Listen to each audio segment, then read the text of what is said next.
Terus tiba-tiba lagi asik tuh, Pak Mirwan lagi asik bikin anak tuh ya. Kawin, kawin, kawin, kawin. Karena laki-laki udah banyak meninggal. Sepertiga bahkan mungkin 2/3 umat manusia mati. Maka perempuan banyak yang kemudian menjanda. Anak-anak banyak yang yatim. Maka kemudian dihalalkan oleh Nabi sendiri. Nabi mengatakan di akhir zaman satu laki-laki menikah dengan 50.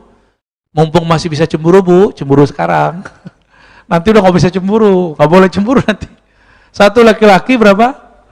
50. Ibu-ibu pada ngomong, gue mati aja deh sebelum itu.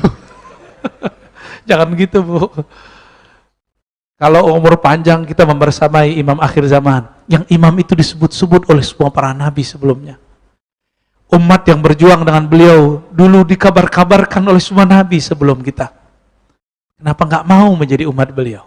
Ya, masa urusannya cuma cinta-cinta mulu? Kapan berjuangnya?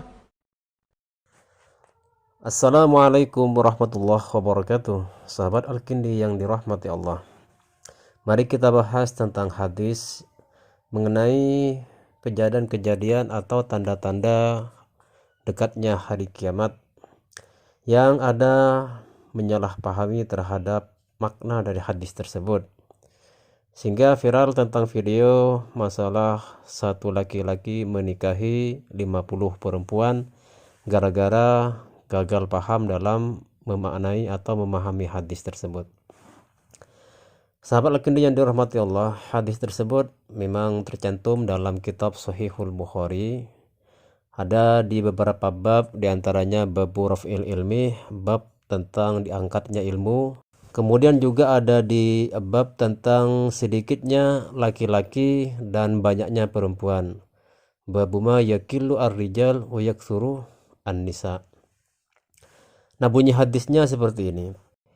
Inna min asyratis sa'ah ayyurfa'al ilmu wa yakthural jahlu wa yakthuraz zina wa yakthura syurbul khamri wa yakillar rijalu wa yakthuran nisa'u hatta yakuna li khamsina imra'atan al-qayyimul wahid.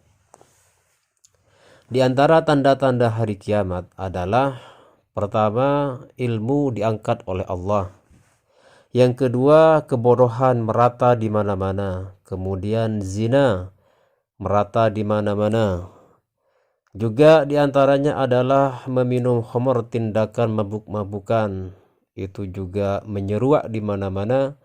Dan juga diantara tandanya hari kiamat adalah laki-laki sedikit dan kemudian wanita sebaliknya tambah banyak. Saking banyaknya hatta yakuna li khamsina imra'atan al-qayyimul wahid, saking banyaknya hingga 50 wanita itu yang ngurus satu laki-laki. Nah, dalam redaksi hatta yakuna li khamsina imra'atan al-qayyimul wahid ini yang salah dipahami, sehingga ada yang mengatakan maksud hatta yakuna li khamsina imra'atan al-qayyimul wahid adalah satu laki-laki bisa menikahi atau halal menikahi 50 wanita. Ini jelas fatal sekali. Selain juga salah dalam memahami hadis, juga ini bertentangan atau berbenturan dan sangat bertolak belakang dengan teks Al-Quran yang sudah mansus, yaitu batas maksimal seorang menikahi perempuan itu 4, seperti yang kita ketahui. Wa in khiftum alla tuqsitu fil yatama fankihu ma taba lakum minan nisa mathna wa thulathah wa ruba'. Nah, kalau dalam Al-Quran saja kita dibatasi mengawini 4 wanita, kenapa kemudian dia mengatakan 50? Hanya karena gara-gara salah memahami redaksi hadis tersebut. Nah, sahabat Al-Kindi yang dirahmati Allah, mungkin letak kesalahannya ada, titik tekan kesalahannya ada pada kata al-qayyimul wahid dalam memahami makna al-qayyim. Nah, makna al-qayyim ini tidak kemudian kita artikan sebagai mengurus yang kemudian mengurus seperti suami mengurus istrinya, enggak.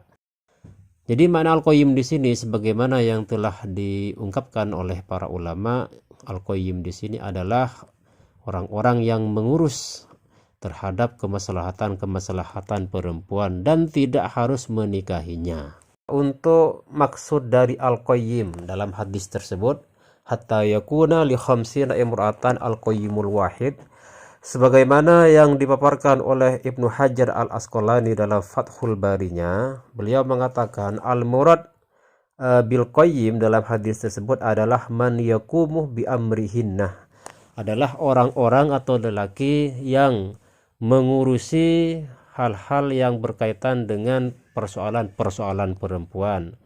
Wallamu lil ahdi isy'aran bima huwa ma'hudun min kaunir rijal qawwamina 'alan nisa. Sedangkan lam dalam lafaz al-qayyim itu adalah lam lil ahdi dzikri, karena mengacu kepada Al-Qur'an, yaitu ar-rijalu qawwamuna 'alan nisa. Sahabat Al-Kandi yang dirahmati Allah, di samping juga Ibnu Hajar al-Asqalani ketika menafsiri tadi tentang lafaz al-qayyim, juga ada pendapat dari Imam Al-Qurtubi sehubungan dengan yang tadi. Nah, Imam Al-Qurtubi mengatakan, wa qala Al-Qurtubi fi tadhkirah yuhtamalu ay yurada bil qayyim man yaqumu 'alaihinna sawa'un kunnah mautu'atin amla. Wa yuhtamalu ay yakuna dhalik yaqa'u fi zamanil ladzi la yabqa fihi man yaqulu Allahu Allah fayatazawwaju al-wahidu bighairi adadin jahlan bil hukmi syar'i. Imam Al-Qurtubi berkata dalam kitab At-Tadhkirahnya, bisa saja yang dimaksud qayyim yang termaktub dalam hadis tersebut adalah orang yang mengurus para wanita itu, baik dijima atau tidak. Dan mungkin juga hal itu terjadi di zaman itu yang saat itu tidak tersisa orang yang menyebut Allah, Allah. Sehingga satu lelaki menikahi di luar batas yang diperbolehkan sebab dia tidak mengerti hukum syariat sama sekali. Nah, itulah pendapat dari Imam Al-Qurtubi dan Imam Ibnu Hajar al-Asqalani menyikapi atau menafsiri atau menerangkan tentang hadis tersebut yang disalahpahami. Jadi sangat salah paham sekali atau fatal kalau memang hadis tersebut kemudian menjadi justifikasi atau menjadi dalil bolehnya kelak di akhir zaman satu laki-laki menikahi 50 perempuan. Sekian, semoga bermanfaat. Wassalamualaikum warahmatullahi wabarakatuh.